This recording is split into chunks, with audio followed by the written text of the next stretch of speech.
Bonjour. Welcome back to our study of French literary movements. In my previous video, we traced literature from the Middle Ages through the Renaissance. In this video, I will talk about major literary concepts of the 16th and 17th century. But before we do that, you must know what a literary movement is. A literary movement is when a group of writers in a given period share the same vision or the same idea. You will get a better understanding as we delve further into the video. I will give examples of paintings wherever possible, so through them you can have a clearer picture of the characteristics of a literary movement. If you see this table, you can see that each century has its own literary movement. In the 16th century, we talk of the literary movement Humanisme. As you can see from the name, Humanisme, human, man was the central idea for writers. In my previous video, I spoke of the printing press bringing a transformation in the literary scene. The Bible, which was once only accessible to the priests, was now in the hands of common man, thanks to the printing press. Man was no longer relying on the church to teach him right from wrong. He could read for himself, he could think for himself. Focus was moving away from church to man. Foi en homme, man's faith in himself was renewed. There was a désir de connaissance. He wanted to learn for himself truth, behavior, and right from wrong. When you see this sculpture, David by Michelangelo, you can see that there was a celebration of not just the human mind but also the human body. Naked man was the theme for many painters and sculptors. They studied the anatomy, the equilibrium, and the beauty of the human body. Later in the 16th century, 7 poets together formed a group calling themselves Pleiades. Pleiades meaning a constellation of 7 stars. Their vision was to break the tradition of earlier poetry. But the most important contribution of the group is the document Défense et illustration de la langue française, written by Joachim du Bellay. Until this moment, Latin and Greek were the languages opted by artists because French was poor in vocabulary. Through the Défense et illustration de la langue française, the poets tried to enrich and modernize French, giving it an equal dignity as that of Greek and Latin. You will all agree with me that history plays a significant role in influencing literature. The 17th century, which spans from 1601 to 1699, saw the end of Guerre de Religion when Henri IV signed the Edit de Nantes, tolerating the presence of Protestants in France, and he was assassinated for doing so. As you can imagine, the country went through a period of instability and chaos. The customs and habits of the court were rude and crude.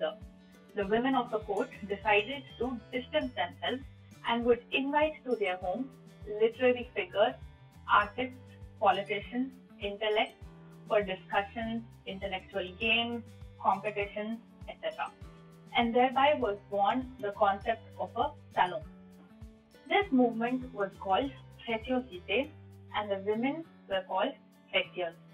Together, they made an attempt to better the etiquette and customs of man, to distinguish himself to be elegant and refined in behavior, manners, and language. Sometimes they tried to beautify French language and they would push it to an extreme, and to them, calling eyes les yeux would be unacceptable. And you would have to refer to eyes as miroir de l'âme, mirrors of the soul.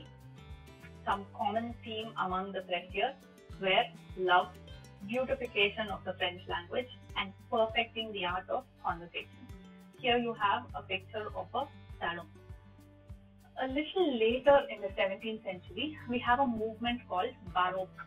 Baroque, which comes from the Portuguese word barroco, meaning an imperfect or an irregular pearl.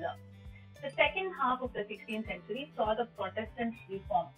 Baroque art, which was exuberant and rich, became the principal means of promotion for the Catholic Church against the Protestant Church, which was simple in decor.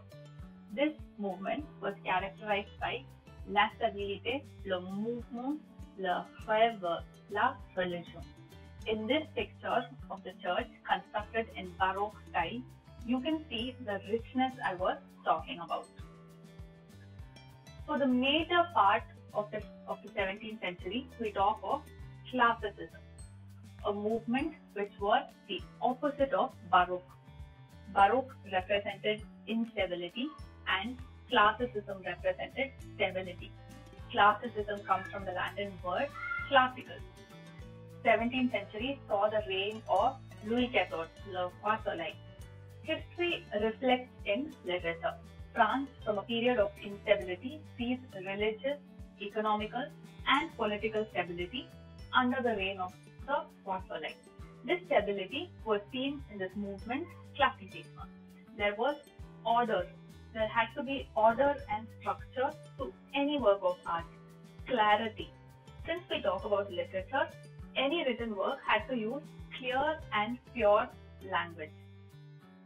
The Académie Française, founded in 1634 by Richelieu, aimed to standardize the French language.